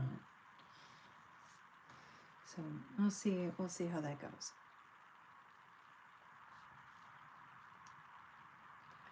Okay, so I need to bring in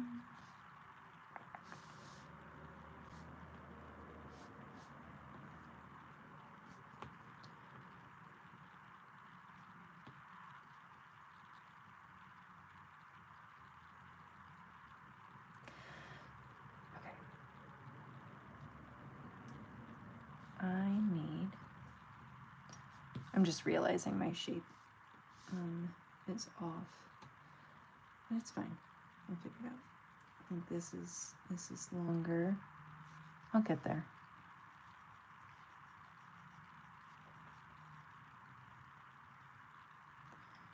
And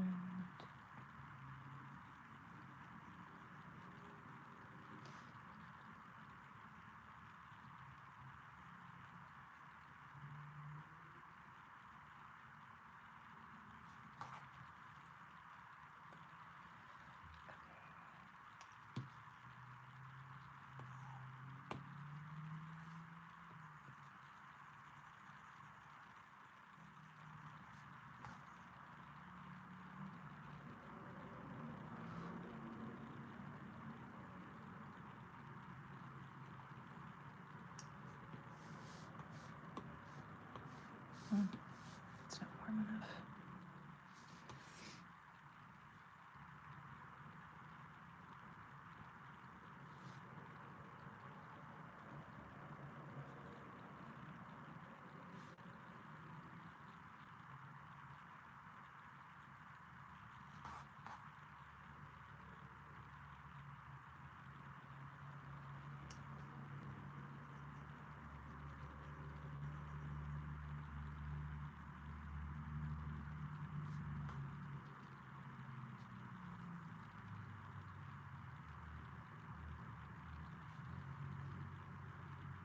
Okay, and color.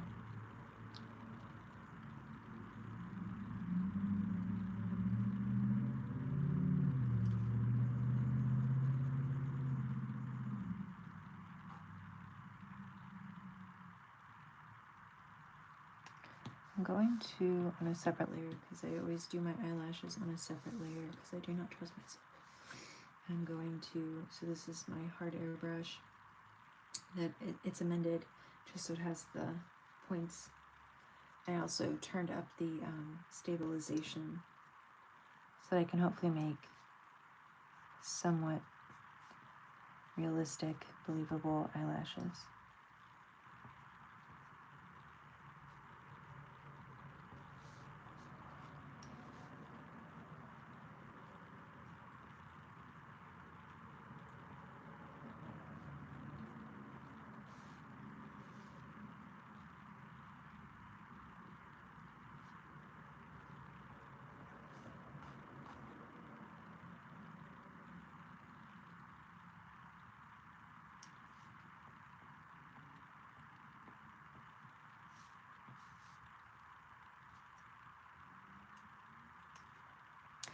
And even though it's not very obvious in the photograph, I am going to treat it as though it is. It's a little fuzzy, but I do know that the eyelashes are coming down like this and sweeping. I am, however, in erase mode, and I was like, why am I not getting these? So I'm going to treat it as though they're there and not just blurred.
This habit of making the pupils, not the pupils, like the irises, entirely too large.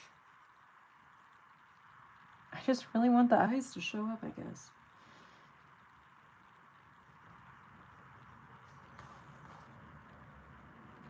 It's getting closer.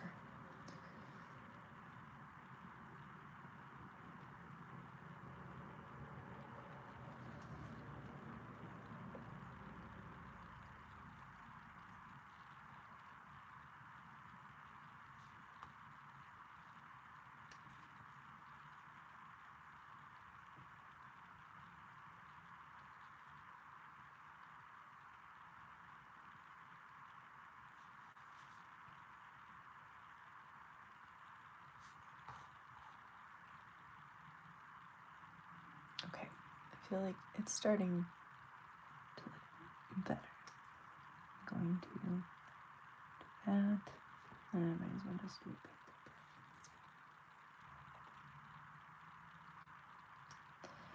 And I need to fix some of this. Not even on the right layer. Now I am. So put that there. There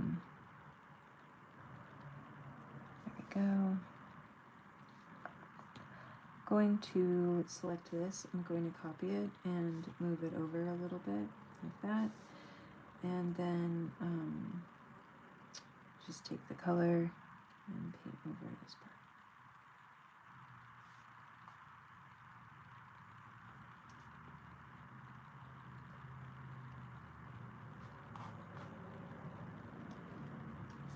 And I also believe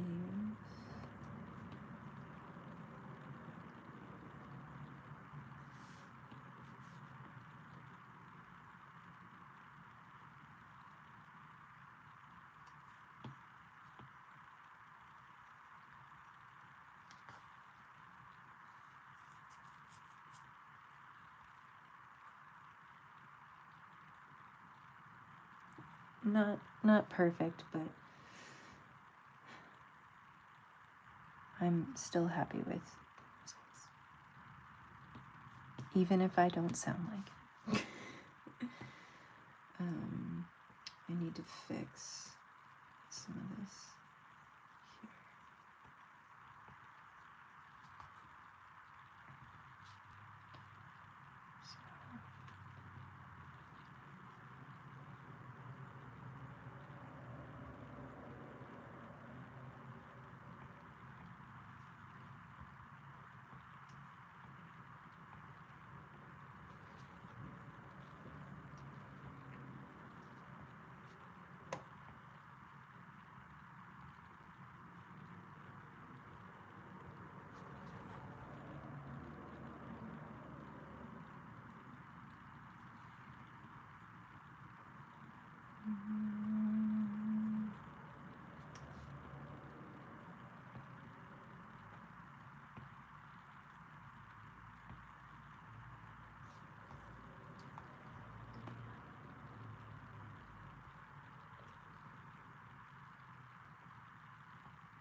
Okay, I think that helped sort of reshape the eye a little bit. It's not perfect, but I'm trying. Her eye is still a little bit more closed, so I'm going to see if I can make that happen.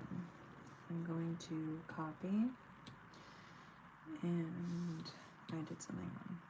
Don't do what I do. Okay. Now that I'm on the same layer, I'm going to select that, copy. I'm going to use the warp tool.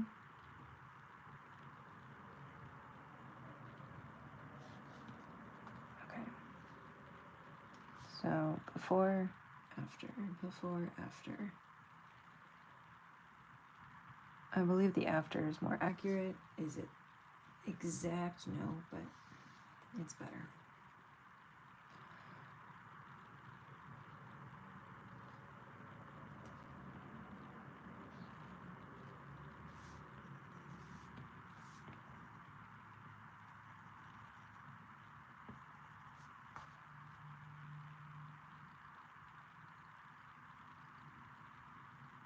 Okay, and I need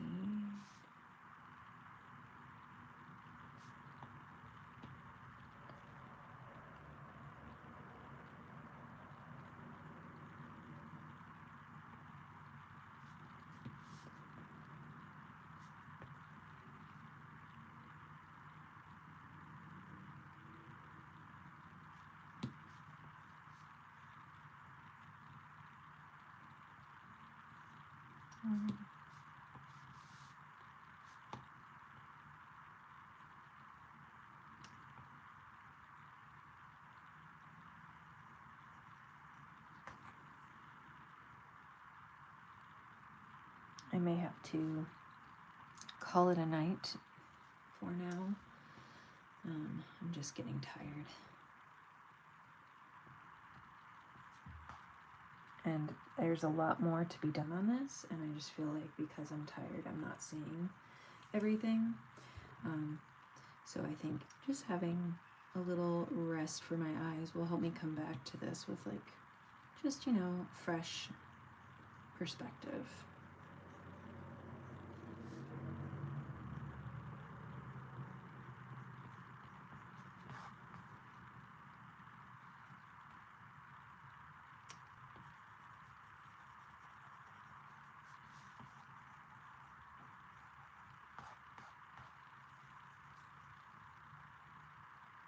All right, for tonight, I am going to call this quits, even though part of me really wants to keep going. But I think I'm just too tired.